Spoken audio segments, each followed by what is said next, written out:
और अब बात करते हैं कोरोना के कोहराम की। बड़ी खबर से शुरुआत कर लेते हैं। देश में तेजी से बढ़ रहे कोरोना के मामले। देश में कोरोना के एक्टिव केस 4,302 हो गए। पिछले 24 घंटे में कोरोना के 276 नए मामले सामने आए। पिछले 24 घंटे में 7 की कोरोना से मौत भी हो गई। देश में कोरोना से अब तक 44 लोगों की मौत हो चुकी है। 24 घंटे में 7 की मौत हुई, अब तक 44 की मौत। पिछले देश में तेजी से कोरोना के मामले अब बढ़ना शुरू हैं। देश में कोरोना के एक्टिव केस 4,302 हैं। 24 घंटे में 7 की मौत, कुल मौत 44 लोगों की हो चुकी है। यानी अब भी संकेत है, अब भी इशारा है, उसी प्रोटोकॉल की तरफ वापस लौटने की जरूरत है। ये डर नहीं है, ये आज की जरूरत है। मास्क, सैनिटाइजेशन और 2 गज की दूरी, अगर ये कर सकते हैं तो इसका मतलब आप कोरोना से दूर रहेंगे। देश में कोरोना का कहर लगातार जारी। पिछले 24 घंटे में दिल्ली और गुजरात में 64 नए मामले, उत्तर प्रदेश में कोरोना के 63 नए मामले सामने आए। पश्चिम बंगाल में कोरोना के 60 नए मामले, महाराष्ट्र में 16 और राजस्थान में 15 नए मामले सामने आए हैं। हालांकि मामलों की स्टेट वाइज संख्या जो देखी जाए वो बहुत ज़्यादा नहीं है, लेकिन ये बात भी बड़ी है कि मामले बढ़ रहे हैं। इसलिए समझकर संभल कर चलने की ज़रूरत है। इस बात को ध्यान में रखने की ज़रूरत है कि ज़रा सी गलती, ज़रा सी लापरवाही नुकसान बड़ा आपका कर सकती है। तो यहाँ ये जानने की ज़रूरत है।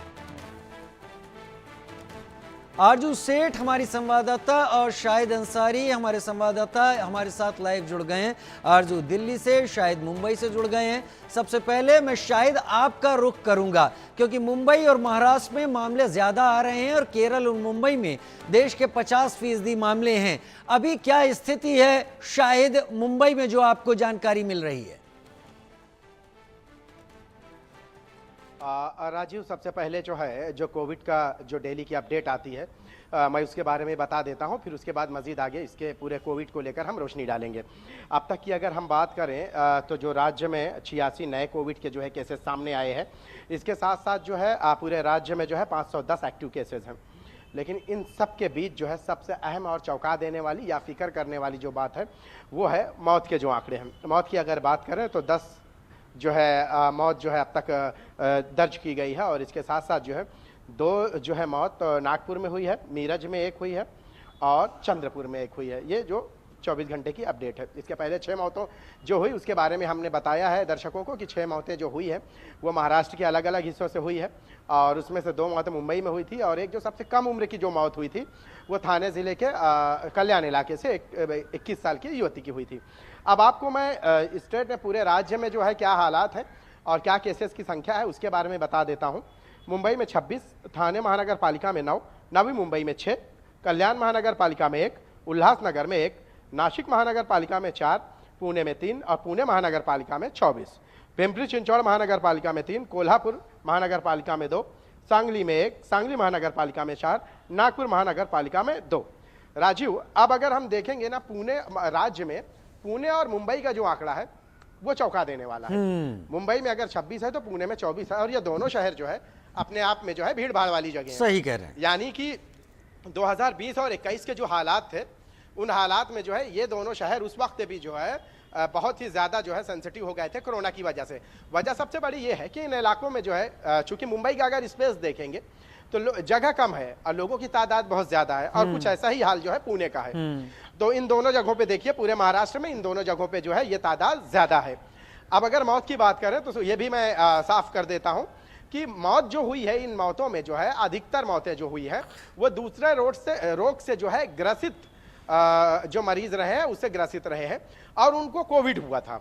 तो आप ये अंदाज़ा लगा सकते हैं कि जब कोई भी रोग जो है खासकर जानलेवा रोग होता है तो उसमें जो है रोग प्रतिरोधक क्षमता जो है खत्म हो जाती है, और कोविड को जो है बढ़ावा मिलने का ये एक सबसे बड़ा मौका होता है।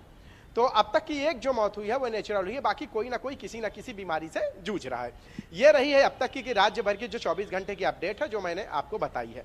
अब इन सब के बीच जो है राज्य सरकार इन आंकड़ों को लेकर क्या कदम उठा रही है, ये जानना हमें बेहद जरूरी है। तो आपको सबसे पहले मैं बता दूं कि अभी तक राज्य सरकार की तरफ से इन मौत और इन आंकड़ों के बाद भी कोई गाइडलाइंस जारी नहीं की गई। मतलब साफ है कि आप जो है घबराएं नहीं, बल्कि लापरवाही ना बरतें, इस पर ध्यान दें, या बहुत ज्यादा घबराने की भी बात नहीं है।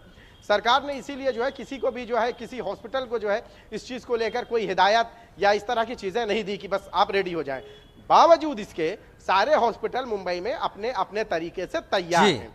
इनमें से अगर सबर हम पिछले एक हफ्ते से जो है लोगों को जो है ये जानकारियां देने की कोशिश कर रहे हैं कि अगर किसी को कुछ हंगामी हालात में इस तरह का हो तो हॉस्पिटल ढूंढने की दिक्कतें ना पेश आए, वो चल जा सकते हैं। तो अगर मुंबई सबर्बन एरिया में अगर किसी को इस तरह की शिकायतें आती है तो सबसे पहले वहां 7 हिल हॉस्पिटल है, और अगर मुंबई में बात करें तो कस्तूरबा हॉस्पिटल। इसके अलावा भी राजीव, जे हॉस्पिटल, नायर हॉस्पिटल, कामा हॉस्पिटल, ये सारे यानी सभी बड़े अस्पताल को सतर्क कर दिया गया है, अपने अपने तरीके से तैयार है।